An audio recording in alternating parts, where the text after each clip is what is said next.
Hello there, gang. Today's lesson, 4_6 IPO and problem definition chart. You've got a word processing document in front of you. Just a little aside as we go here. I'm using this case. I'm using Open Office word processor, um, and I switch back and forth, and you'll see me using all sorts of programs.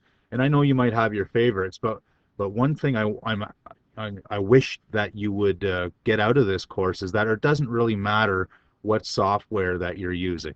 You know what word processor or whatever. When you have computer skills, you're able to be flexible in the sorts of programs that you use. So we use Google Docs, or we use Open Office, or we use Excel, or we use Notepad, or we use Paint, or we use Smart Notebook. It just doesn't matter, right? We'll grab whatever tool suits us the best, and if it doesn't suit us the best, then we'll grab whatever one is handy, and it just doesn't matter which one. So you get, this is just word processing. We will insert a couple of tables.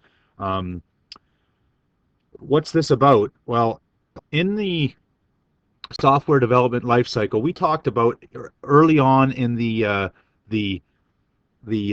analysis phase or the problem definition phase. We talked about these huge projects. They do Gantt charts and PERT charts and feasibility studies, but what do we do? How do we sort of get going on when we have a problem to do for one of our programming assignments?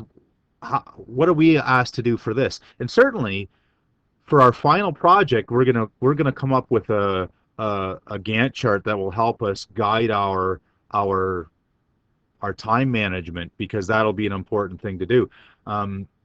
But we can have this idea of the problem definition table and IPO chart as part of our early stages in the SDLC, and that's what we're going to take away. This is what we're going to be doing for our programs from now on. The problem that we're going to do in the lesson today is, where was it? Did I have it? Where did I put it? All the old lessons there. Where was it? I had it open somewhere. Let me just look. There it is. That's what I was looking for. This is the first programming assignment, and we're going to take it pretty simple. The very first program that you were asked to write to get marks for was the lunch program, and I'm going to just copy that. You can either copy me, or you can go find this assignment and do the same thing. And then I'm just going to go edit, paste, special, unformatted text, and it comes in pretty crappy, but I can fix it up here. So this was the first problem that we were ever asked to solve, and we were able to do it pretty easily because it was a straightforward problem. But I want to sort of talk about what we could do. The problem definition table and the IPO chart are planning tools that can help us. So what does it look like? Well, it's handy on my website there, my SDLC website. The problem definition table are these few things. So it's a 4-column table, and I'm just going to create one instead of, probably you could copy this, but let's just create it. It's not that hard. So table, insert, table, and if you're using some other program, that's fine. First thing was known facts. Second thing was user requirements, necessary processing, and then alternate or alternative solutions. And then we fill it in. We read the problem, and this is almost like a brainstorming activity to make sure that we understand what's asked. The idea, if we don't understand what should go in one of these columns, then you would ask the user. Well, the user or customer would be me, because I'm the one you're writing your programs for. So what does it say? It says, ask the user how much they spent on their lunch for each of 5 days. So known facts. User enters lunch amounts for each of 5 days. The program then calculates the total spent and average lunch price. Program calculates total. The program calculates the average, and then report back to the user. That's like the whole thing. User, what does the user have to do? Well, they have to enter the numbers.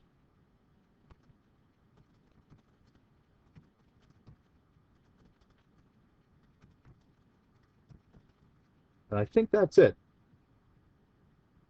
That's all they're required to do. What's the necessary processing? Well, the necessary processing would be calculating the total, right?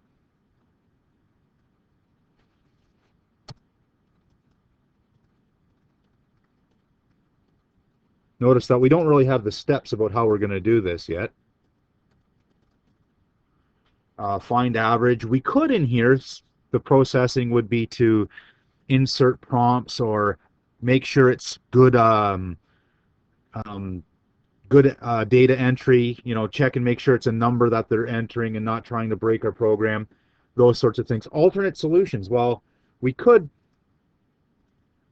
use a loop, or we could just ask 5 different questions, which is what we did then.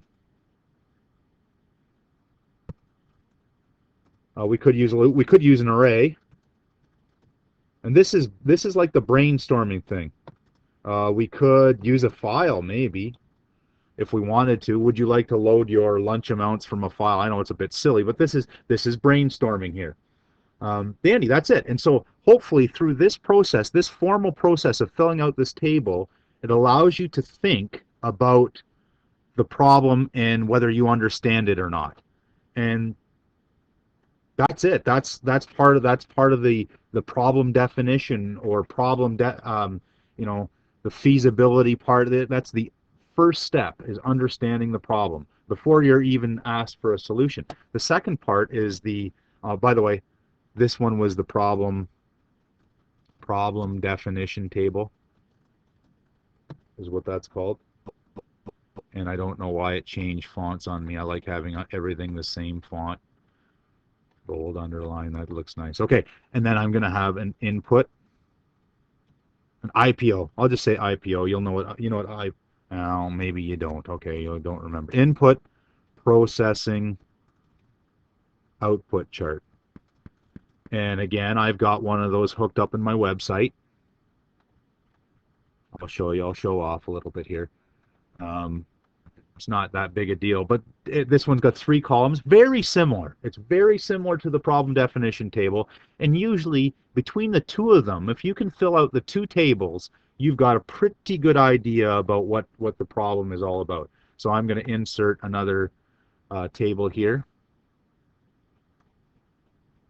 Table, insert table, 3 columns, 2 rows. So we have input data. And all we're going to do is fill this out. We don't have to have individual steps.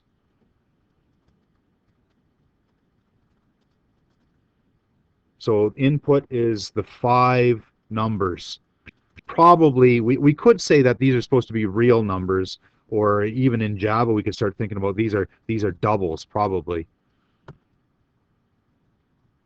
That represent, we could even say that represent lunch amounts. Processing steps is, again, this is the same as the processing up here, right? Calculate the total, calculate the average, and of course with the bigger problems, the ones that you just finished in your Programming Essentials 2, this is going to be more involved, isn't it? Like these will be more, there'll be more steps in here. Output is total amount spent, total and average reported to the user. That's it. That's the input processing output chart. Now this was an easy program, so but you can see how when the programs get bigger, this will have more detail, and it's got a big a strong correlation between a good problem definition.